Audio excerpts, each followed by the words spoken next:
नमस्कार, आप देख रहे हैं सूजस खास बुलेटिन और मैं हूं आपके साथ निशा शर्मा।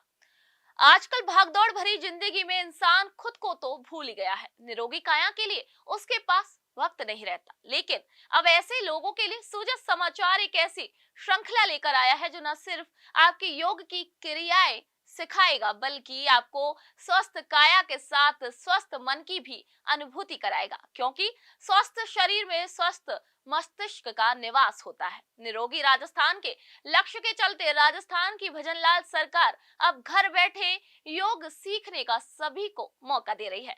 जाने माने योगाचार्य श्री ढाकाराम जी अलग अलग योग अभ्यास सिखाएंगे। 21 जून को मनाए जाने वाले अंतर्राष्ट्रीय योग दिवस को लेकर इस विशेष श्रृंखला सुजस योग का आयोजन किया जा रहा है। हरिओम। आप सभी को हमारा मुस्कुराता नमस्कार।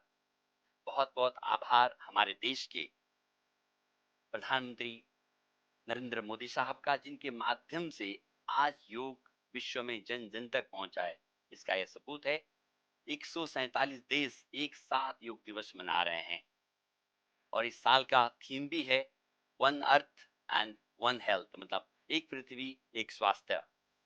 हम बहुत बहुत आभार व्यक्त करते हैं हमारे प्रदेश के मुख्यमंत्री श्री भजनलाल शर्मा जी का, जिनके प्रयास से सूचना एवं जनसंपर्क विभाग के माध्यम से प्रदेश के जन जन तक यहाँ मैसेज जा रहा है कि वो हेल्दी और वेल्दी रहें। कहते हैं ना, पहला सुख निरोगी का है, ताकि प्रदेश की जनता अगर हेल्दी रहेगी तो हमारा प्रदेश हेल्दी होगा। इस माध्यम से उन्होंने इसे जन जन तक पहुंचाने का बीड़ा उठाया, तो उनका मैं बहुत बहुत तहे दिल से आभार व्यक्त करता हूँ। प्यारे मित्रों, आज हम बात करेंगे योग के बारे में, योग के महत्व के बारे में। योग क्यों हमारे जीवन में बहुत जरूरी है। हमने आपको कहा था, देखिए इस साल का थीम भी क्या है, one earth and one health. मतलब हम सदियों से सुनते आ रहे हैं सनातन में, वासुदेवा कुटुंबम, हम सब एक हैं। अगर हमारे अंदर प्रेम है तो सात समुंदर पार वाला भी अपना लगता है। अगर हमारे में प्रेम नहीं है तो आपका सगा भाई सगा बहन या कितने भी नियर एंड डियर हैं आपसे कोसों दूर रखते हैं। इसलिए प्रेम का होना बहुत अनिवार्य है। और प्रेम कहाँ से आती है? जब हम साधना करते हैं। क्या करते हैं? साधना। साधना क्या? योग की साधना। आज हम योग के बारे में समझते हैं। योग का मतलब होता है जोड़ना। अब बात होती है कि किसको किससे जोड़ें। अगर हम किताबों की बात करते हैं, बहुत सारे टेक्स्ट हैं, बहुत सारे शास्त्र हैं, कहते हैं आत्मा से परमात्मा का मिलन। अगर सचमुच में मैं आपसे कहूं कि मैं आत्मा से परमात्मा का मिलन कराता हूं, तो कोई भी नहीं आए। तो सिंपल सा बात है, योग का मतलब उसको समझने से पहले हम समझेंगे हम अपने जीवन में जो भी काम करते हैं, जीवन में जो भी कार्य ए टू जेड करते हैं, उन सब का मकसद क्या है? क्या बताएंगे? हम कुछ भी पकड़ते हैं उस सब का एक ही मकसद है। चाहे हम बिजनेस करें, चाहे हम नौकरी करें, चाहे हम बच्चों को पढ़ाएं लिखाएं, या कुछ भी काम करते हैं, सभी लोग आनंद पाना चाहते हैं। क्या करना चाहते हैं? आनंद पाना। ऐसा कहते हैं ना, सुख शांति के लिए कर रहे हैं। और योग का मतलब ही है परम आनंद की प्राप्ति। क्या है? परम आनंद की प्राप्ति। इसलिए अष्टांग योग में कहा ना, यम, नियम, आसन, प्राणायाम, प्रत्याहार, धारणा, ध्यान और समाधि। और समाधि का मतलब है परम आनंद की अवस्था। योग क्यों इंपॉर्टेंट है हमारे लाइफ में? हमने देखा होगा, हम जितना भी चीजें, अगर हम जिम करते हैं, एरोबिक्स करते हैं, डांस करते हैं, जुम्बा करते हैं, वो सब करते तो हैं, लेकिन क्या है, उसमें हम सिर्फ फिजिकल स्वस्थ रहते हैं। और फिजिकल स्वस्थ रहना अपने आप में कंप्लीट नहीं है। और दुनिया में देखते हैं कई लोग शरीर के पीछे भाग रहे हैं, कई लोग मन के पीछे भाग रहे हैं, और कई लोग आध्यात्म मतलब प्रवचन के पीछे भाग रहे हैं। तो जब तक हम तीनों लेवल पे, देखिए शरीर की बात करें तो मैंने आपको कहा बहुत सारी चीजें शरीर के लिए करते हैं, लेकिन हम मन से खाली हैं, मन से परेशान हैं। तो हमारा मन भी अच्छा रहना होता है। तो मन को अच्छा रखने के लिए क्या करते हैं? प्राणायाम करते हैं। कहते हैं ना, लंबा गहरा श्वास होगा तो हमारा मन अच्छा होगा। और हमारा मन अगर अच्छा होगा तो हमारा श्वास लंबा गहरा होता है। इसलिए जो प्राणायाम है हमारे मनोस्थिति को बहुत बेहतर करती है। जब हम प्राणायाम करते हैं तो हमारा मन शांत होता है।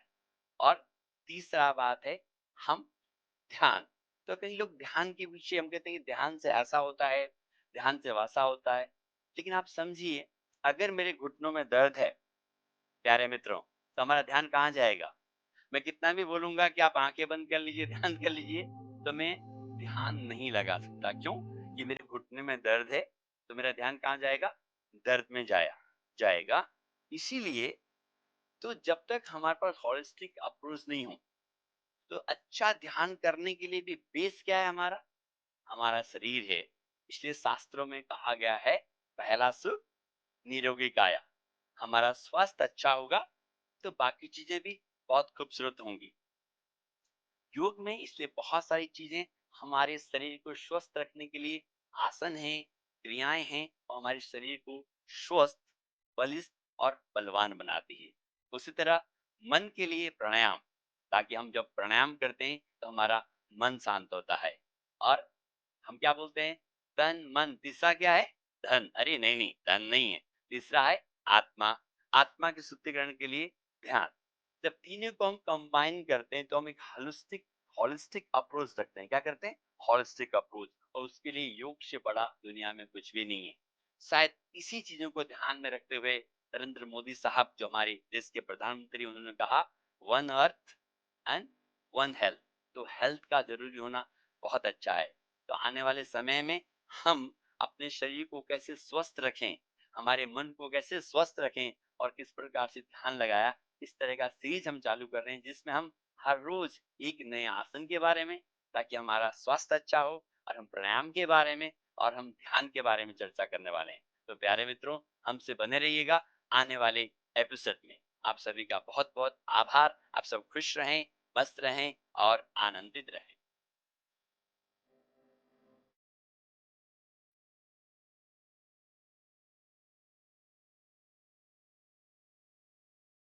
हरिओम, आप सभी को हमारा मुस्कुराता हुआ नमस्कार। आज हम बात करेंगे हाउ टू सिट प्रॉपरली, कैसे बैठना चाहिए।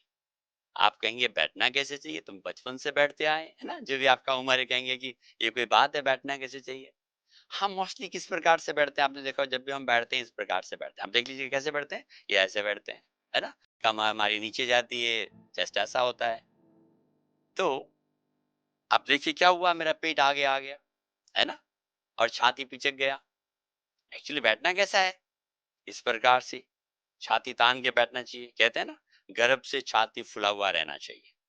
अब हम समझते हैं, जब हम सीधा नहीं बैठते तो उसका क्या साइड इफेक्ट है ना। जब आप इस प्रकार से, मोस्टली हम देखते हैं कि सीधा बैठो बोलते हैं, तो हम क्या करते हैं? ऐसे हो जाते हैं, और थोड़ी देर में वापस ऐसे हो जाते हैं। अब हम समझेंगे कि ऐसे बैठने से नुकसान क्या है। जब आप ऐसे बैठते हैं तो पहली बात तो आपका क्या हुआ? पेट आगे आ गया, है ना। कोई भी नहीं चाहता कि पेट आगे आए। दूसरा बात, हमारा चेस्ट कंप्रेशन हुआ। क्या हुआ? चेस्ट कंप्रेशन हुआ। और चेस्ट कंप्रेशन होगा तो लंग्स कॉन्ट्रैक्शन होगा, तो ऑक्सीजन प्रॉपर मात्रा में नहीं जाएगी। क्या नहीं जाएगी? ऑक्सीजन प्रॉपर मात्रा में नहीं जाएगा, तो हमारे लंग्स कमजोर हो जाएंगे। और दोनों लंग्स के बीच में क्या है मालूम है आपको? प्यारा सा हार्ट, वो भी बेचारा कंप्रेस होगा। तो प्रॉब्लम्स हार्ट की भी बढ़ती जा रही है।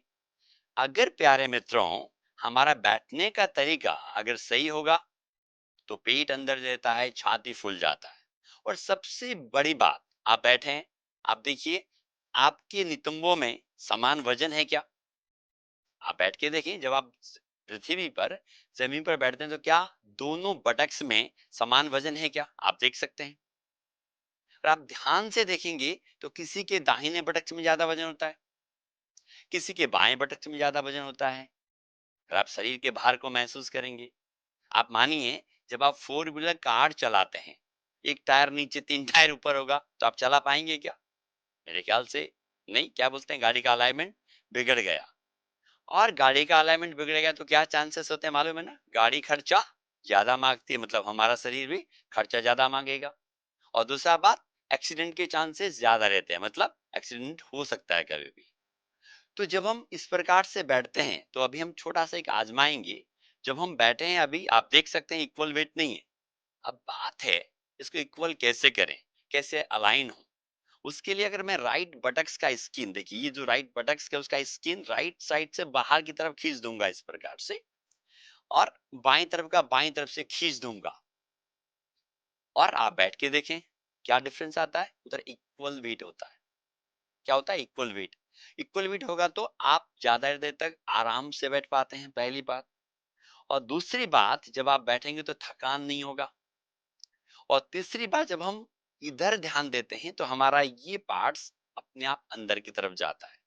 तो आप जब भी बैठें, दोनों बटक्स में समान वजन होना चाहिए। अगर आप वापस ऐसे करके देखिए, मैं ऐसे किया और अपने शरीर को ऐसे छोड़ दिया, क्या किया? ऐसे छोड़ दिया, तो आप फील करेंगे वापस से हमारा अलाइनमेंट बिगड़ गया। इसका मतलब है हम जब भी बैठते हैं, बॉडी को अलाइन करके नहीं बैठते। तो सिंपली, जब तक हमारा आदत में नहीं आता, जब भी आप जमीन पर बैठें, तो इसलिए आप क्या करना है, राइट बटक्स को राइट साइड से उठाना है इस प्रकार से, लेफ्ट को लेफ्ट से ऐसे उठाना है, और आप इस प्रकार से बैठेंगे तो हमारे दोनों नितंबों में समान वजन होगा। समान वजन होगा तो हम लंबे समय पर बैठ पाएंगे। और दूसरा बात, जब भी हम बैठे, हमारा पीठ अंदर होना चाहिए। तब होगा जब हमारा सीना फुला हुआ रहेगा। क्या कहते हैं ना, सीना चौड़ा होना चाहिए। उसके लिए क्या करना है, रोल आवर शोल्डर्स, कंधे को ऐसा रोल किया आपने और ऐसे करके छोड़ दिया। अब देखिए क्या हुआ, छाती फुल गया। लेकिन मैं आपको ये नहीं कह रहा कि ऐसे अकड़ करके बैठो। क्या है ये? है अकड़। मैं अकड़ की बात नहीं कर रहा। जब आप बैठें, बॉडी सीधा होना चाहिए और रिलैक्स होना चाहिए। अगर आप किसी इमारत को बनाते हैं तो आपने देखा ब्रिक्स कैसे रखे रहते हैं, एक के ऊपर एक, है ना। अगर आप उस ब्रिक्स को थोड़ा सा टेढ़ा मेढ़ा रखेंगे तो क्या होगा, उस इमारत की जो नींव है अगर कमजोर होगा होगी तो ढहने के चांसेस होते हैं। बस ये हमारा जो स्पाइन है उसको स्वस्थ रखना है, बलिष्ठ रखना है, तो हमारा सीधा बैठने का आदत होना चाहिए। तो जब भी आप बैठें, कुछ विशेष बातों का ध्यान रखिएगा। एक, दोनों बटक्स में इक्वल वेट। दूसरा बात, पेट अंदर होना चाहिए। अंदर से मतलब ऐसा नहीं करना कि आपने पिचका दिया उसको, don't do like this. Normal way पर। और छाती फुला हुआ। और आपको शुरू में बताया था, छाती फुला रहेगा तो लंग्स भी मजबूत रहेगा, हार्ट भी मजबूत रहेगा। तो बैठने का तरीका है, आप बैठ के देखें, इट्स अ वंडरफुल टेक्निक्स। तो आज के बाद जब भी बैठे आप इन बातों का ध्यान रखेंगे तो आप स्वस्थ रहेंगे। और एक बहुत महत्वपूर्ण बात मैं आपको बताना चाहूंगा कि हमेशा पृथ्वी से लगे रहना चाहिए। जब हमारे घुटनों में दर्द होते हैं या कमर में दर्द होता है तो डॉक्टर साहब कहते हैं नीचे मत बैठो। मेरी बात ठीक है, मैं कहता हूँ ध्यान से बैठो। अगर हम एक आम आदमी अगर पृथ्वी लोक में नहीं बैठेगा तो मैं पक्का कहता हूँ घुटने खराब हो जाएंगे। क्यों? एक दरवाजे को आप अगर आप 6 महीना मत खोलिए, क्या होने वाला है? 6 महीने बाद जब आप खोलने लगेंगे, कट कट आवाज आती है ना, उसको वायलिंग चाहिए। इसलिए हमको पृथ्वी पर बैठने का अभ्यास करना चाहिए। और जब बैठें तो इन सब बातों का ध्यान रखना चाहिए। आप सभी का बहुत बहुत आभार। आपसे उम्मीद करता हूँ कि आप आज के बाद हमें देखकर सीधे बैठेंगे और ज्यादा से ज्यादा लोगों को मोटिवेट भी करेंगे, ताकि लोग सीधे बैठें। और कहते हैं ना, सीना तना हुआ रहना चाहिए और गर्भ से सीना तना हुआ रहे। आप सभी का बहुत बहुत आभार। आप सभी खुश रहें, मस्त रहें और आनंदित रहें। आनंद में रहने के लिए कल एक और आसन या प्राणायाम के लिए बात करेंगे, तो कल वापस मिलते हैं।